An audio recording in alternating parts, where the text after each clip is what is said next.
Let's face it, I've made no secret on this channel about the fact that I've been in Sweden for a hot minute now. Yes, I've been out here in Sweden now for 2.5 years, and I'm not sure if it's the pandemic that's got me pining for the past or if I'm really starting to become nostalgic, because recently I've been thinking about what are some of the things that I learned in my first year here in Sweden. And being fair here, it's probably the pandemic, because I mean, which one of us isn't sat here longing for the past right now? But being fair here, whether it's Sweden or some other country you're moving to, moving abroad means that lots of your habits change. Some for the better, some for the not so good. And today I thought it'd be fun to count down 5 of the things that I noticed changed in my life or in my daily habits in my first year here in Sweden. And before I get started, you guys, I'm not saying that any of the things in today's video are uniquely Swedish in some way or that you would only find them here in Sweden. All I'm saying is that the habits I'm talking about today are things that I picked up when I first came here. They're things that Sweden opened my eyes to. And so I thought I'd hop on here and share some of them with you guys and see if these are things that you also experienced when you first got here to Sweden. So let's get started, shall we? Kicking us off today, and at place number 1 on my list, is how to handle silence.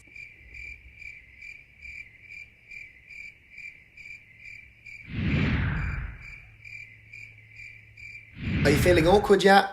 If you're not, I guarantee you're a Swedish viewer. I can't lie to you guys, before I came to Sweden, I was not comfortable with silence whatsoever. I mean, some of you guys sat out there watching my videos would say that I still struggle with silence. I mean, does this kid ever stop talking? It's hard enough to get him to slow down so we can actually hear what he's saying. No word of a lie, if you think that I talk fast now, you should have met me over in England, because I tell you what, I'm not sure if this is a cultural difference or not, but in England, we tend to talk a lot. We don't like these pregnant pauses in a conversation. It doesn't matter whether I'm at home with family, whether I'm at work with colleagues, or whether I'm in a relationship. It's just very awkward when it gets quiet, and we want to fill all those gaps. I mean, if you don't believe me, just hop over to the London Underground, board a tube, and when you get off, they explicitly tell you to mind the gap. It's that ingrained in our culture. But regardless, the point here is that the Swedes are comfortable with silence. In fact, probably more so than lots of other countries in the world. I mean, have you heard the Italians talk? And to be honest, I'm not entirely sure where this comes from. Perhaps it really is a cultural difference, because you've heard before that people say the Swedes are a little bit more reserved and they respect privacy a bit more than other countries. So perhaps this bleeds into the conversation etiquette too. Come to think about it, maybe I could be learning a thing or two from the Swedes here, because if I was Swedish, I'm pretty convinced that this video would be at least 1.5 times longer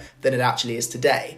And think about the monetization potential. I could be earning so much more from my ads. Be right back. 3 hours later. Let's be honest, if I was really doing this for the money, I think I'd have found a different hobby. But the point is, once I arrived in Sweden, I learned how to handle silence. Now I can be quite comfortable, sat at work, at lunchtime, with my colleagues, and it goes a little bit quiet, I don't feel the need to butt straight in. Or maybe they just really don't want to talk to me. But either way, I'm accustomed. And that brings me nicely on to the second way that I acclimatized to life here in Sweden in my first year here, and that is, of course, taking leftovers for lunch the next day. And I tell you what, we might be about to find out that this one is the one that divides my viewers. It could be quite a good investigation here on this channel, because you either fall on one side of this equation or very much on the other. Because here in Sweden, if you're making dinner in the evening and you have portions left over, that becomes your lunch that you take to work for the next day. And I'm sure that my Swedish viewers out there are saying, and what's weird about that? Why are you bringing that up as the second point in this video? And let me tell you what, there's nothing weird about it at all. I understand the concept of getting your food, you got leftovers, you want to have it some other time.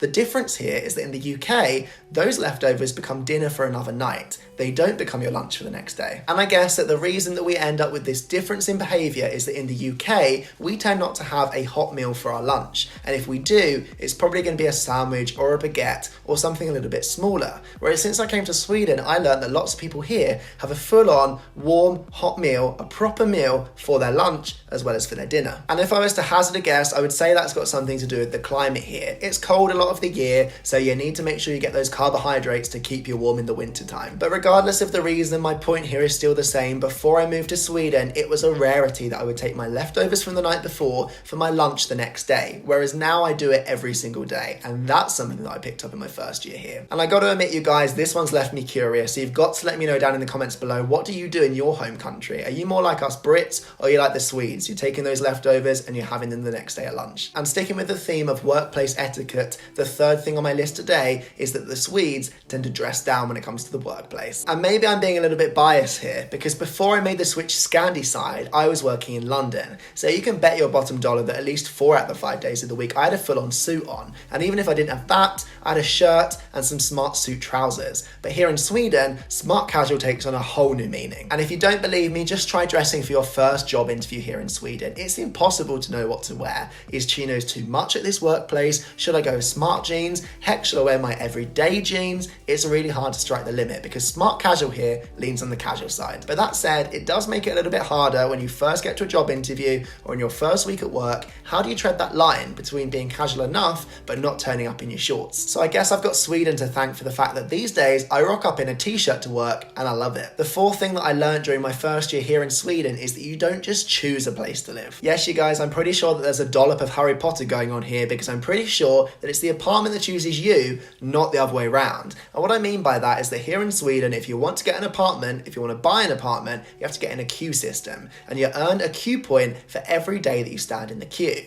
Problem is though that there's quite a shortage of houses and apartments when it comes to the bigger cities. So you can wait often 2, 3, 4 or even 5 years and still not be eligible to be the first person to get to choose the apartment. So unless you got lucky and your Swedish parents knew aged 4 exactly what city you were going to end up living in, the chances are you cannot have enough queue points to just choose where you want to live. In fact, it's quite normal that because you have to wait so long, people actually end up having to go to an Airbnb to begin with because they can't find anywhere to live. There just aren't enough apartments in Sweden in the cities, and that really causes some trouble. So unless you're going to find some heritage here in Sweden that registered you when you were young, prepare to compromise. Despite the fact that I've been in Sweden now for 2.5 years, I still don't have enough queue points if I needed them to go and live where I want to here in the city. In fact, I still don't even have enough queue points to get invited to the viewings. That's the kind of situation you're dealing with here. So this one definitely belongs on a list of things that I learned during my first year here in Sweden because I had never heard of queuing for an apartment before. And don't get me wrong, the principle makes a lot of sense. The person that's waited the longest is first in the queue and gets first pick.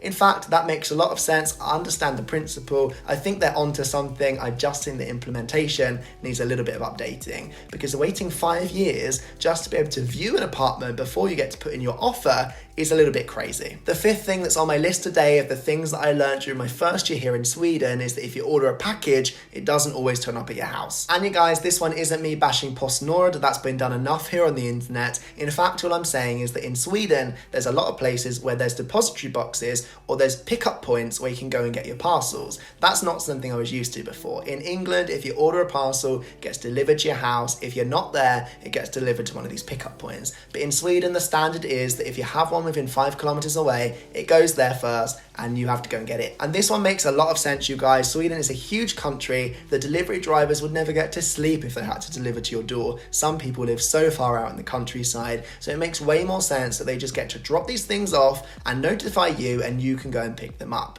In fact, I think it makes a lot of sense for environmental reasons as well. I'm just saying it's not something that I'd seen before I moved here to Sweden, but now I'm quite used to it and I quite like it. And with that, we've reached the end of this video about the things that I learned during my first year here in Sweden, but there's plenty more that I could have used from, so if you like this video, let me know with a like down below and perhaps I can do a follow-up sometime soon. I'd love to hear from you guys. Is there anything on my list today that you recognise that you learned here in Sweden, or things that you think are uniquely Swedish? If you think I missed something, you've got to let me know down in the comment section down below as well. And then if you're not subscribed yet, I'd really appreciate it if you could be. New videos twice a week and I'd love to have you along for the journey. Until my next one, thank you so much for watching. Hope you enjoyed today's video and I will see you guys again soon. Have a great day whatever you're up to, and goodbye guys.